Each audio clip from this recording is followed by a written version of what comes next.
Tollywood power star Pawan Kalyan నటించిన latest movie OG, they call him OG movie box office దగ్గర మొదటి రోజు అంచనాలను మించి బీభత్సమైతే సృష్టించింది. సినిమా ఒకసారి సాధించిన ఏరియాల వారి కలెక్షన్స్ మనం ఒక్కసారి గమనిస్తే నైజాంలో 24.45 కోట్ల రేంజ్ షేర్ని, అదేవిధంగా సీడెడ్లో 7.65 కోట్ల రేంజ్ షేర్ని, అదేవిధంగా ఉత్తరాంధ్రలో 6.70 కోట్ల రేంజ్ షేర్ని, అదేవిధంగా ఈస్ట్లో 8.21 కోట్ల రేంజ్ షేర్ని, వెస్ట్లో 4.20 కోట్ల రేంజ్ షేర్ని, గుంటూరులో 6.35 కోట్ల రేంజ్ షేర్ని, కృష్ణాలో 4.85 కోట్ల రేంజ్ షేర్ని, నెల్లూరులో 2.1 కోట్ల రేంజ్ షేర్ని సినిమా అందుకోవడం జరిగింది.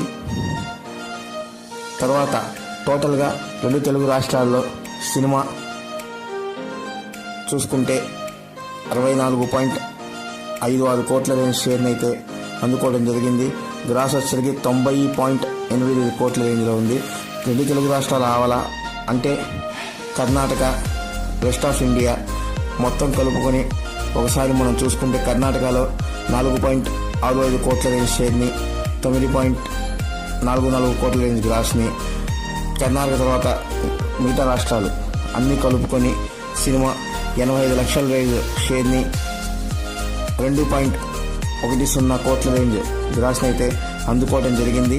సో సినిమా ఓవర్సీస్లో 20.85 కోట్ల రేంజ్ షేర్ని అయితే అందుకోవడం జరిగింది. గ్రాస్ ఏమో 42.65 కోట్ల రేంజ్లో ఉంటుంది. సో సినిమా టోటల్గా 90.91 కోట్ల రేంజ్ షేర్ని 2 తెలుగు రాష్ట్రాలు ఆవల అదేవిధంగా ఓవర్సీస్ మొత్తం కలుపుకొని 90.91 కోట్ల రేంజ్ షేర్ని,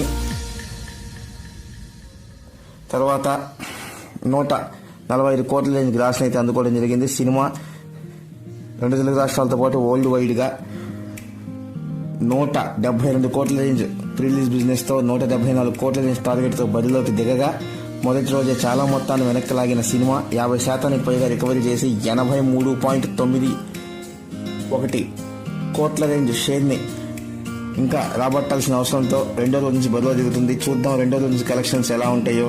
ఖచ్చితంగా మరో వీడియో అప్డేట్ చేస్తాం. మా ఛానల్లో ఉన్న వీడియోస్ నచ్చినట్లయితే ఖచ్చితంగా సబ్స్క్రైబ్ చేయండి. కలెక్షన్స్ వీడియో ఫస్ట్ టైం చేయటం, సో కొంచెం ఏమన్నా మాటలో జంకినట్లు కనబడితే కామెంట్ చేయండి. సబ్స్క్రైబ్.